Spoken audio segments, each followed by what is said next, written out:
Hey, how you doing? I hope you're having a great week so far. I wanted to keep this video pretty short, but just talking about what you can say if you suspect your loved one has dermatillomania, aka compulsive skin picking disorder.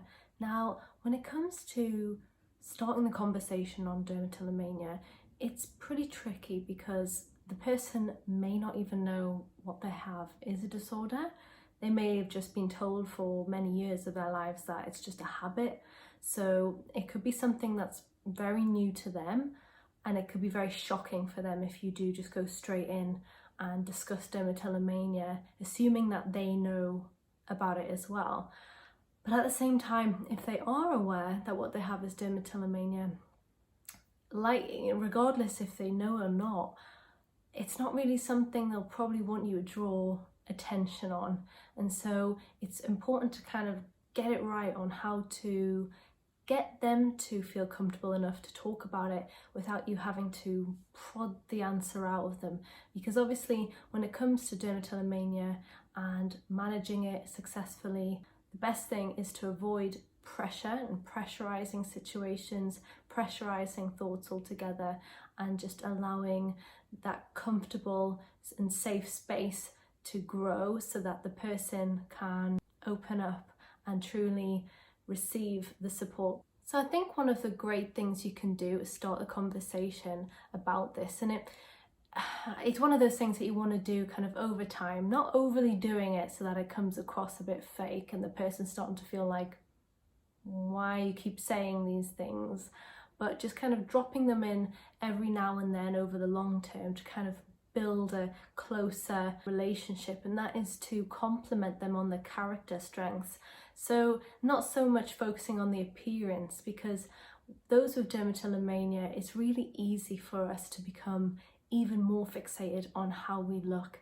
And so when somebody else is looking at us and observing us in that way, then it's easy for our minds to become very pressured in thinking that you're also judging us. So when we're not looking great in our eyes, you are very much aware of that. Because those of us with dermatillomania, it breaks our heart to think the people that are around us and spend time with us and care for us see us in the way that we see us, which is extremely self-critical. The last thing we want to feel is that you see us that way too. They're looking really good and they're feeling really good and they're mentioning it themselves, amazing. Otherwise, just keep the compliments onto the strengths of their character, their personality, things that you really appreciate about them. Be sure to let them know often, not too much, but just every now and then, so that they attribute hanging out with you as feeling good and feeling more confident and feeling more comfortable. And what you're doing over time is creating that safer space, that safe environment that eventually they may feel open enough to talk about their dermatillomania with you. Now, what you can kind of do is, if you've noticed that they're quite stressed out, looking a bit uneasy, their eyes are shifting, or they're not really giving you a lot of eye contact, or they're kind of deep in thought, and you see that their hands are wandering, searching on their skin, constantly touching areas of their skin as they're talking, or just not really giving full attention into the conversation, it might be nice to kind of touch base with how they're feeling by just saying, I just want to check in and see how you've been feeling recently, if everything is okay. If there's anything that has been troubling you or just kind of getting on top of you, I want us to be able to chat about these things. If you want to talk about it today, I'm very willing to listen.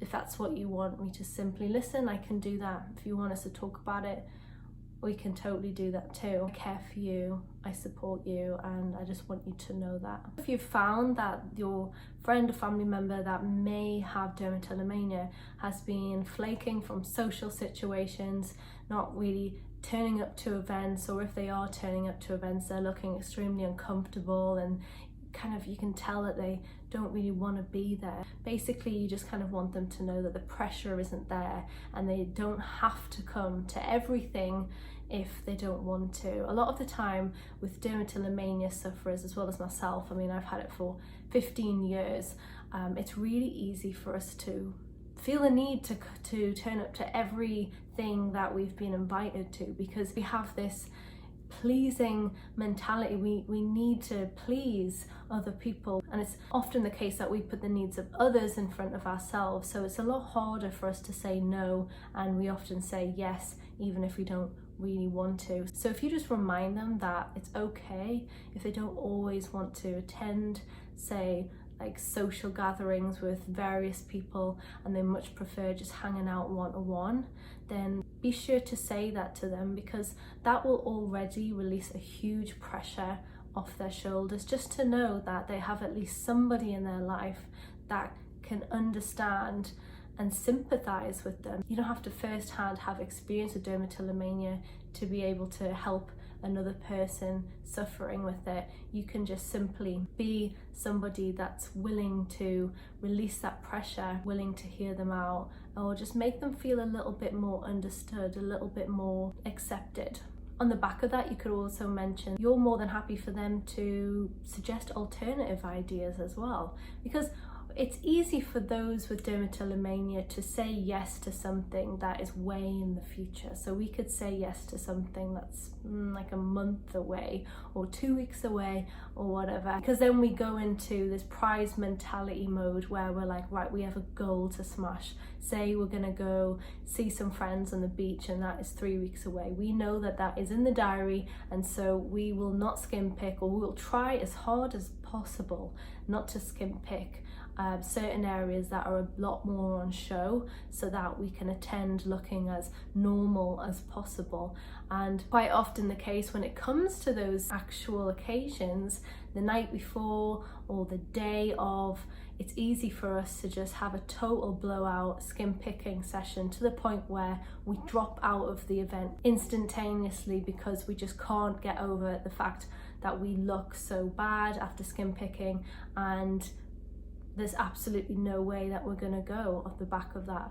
So it would be really appreciated, I'm sure, by your friend or loved one, that you'd be happy for them to suggest some alternative things to do, things that they feel would be quite fun, that doesn't really pressurize them too much or make them feel compromised, such as like a nice walk on the park, something where they don't have to dress up or dress less, show a lot of skin, something that makes them feel quite comfortable. You're willing to let them take the lead, basically. So I hope these tips have been useful. It definitely gets me thinking on what people have said to me in the past and how I felt about it. If you've got any questions or any tips that you'd like to add, then please drop them down in the comment section below. And if you enjoy my videos, please hit that subscribe button and turn the notifications on so that you'll be notified every time a new video is posted. I hope you have a great day, and we'll speak soon. Bye.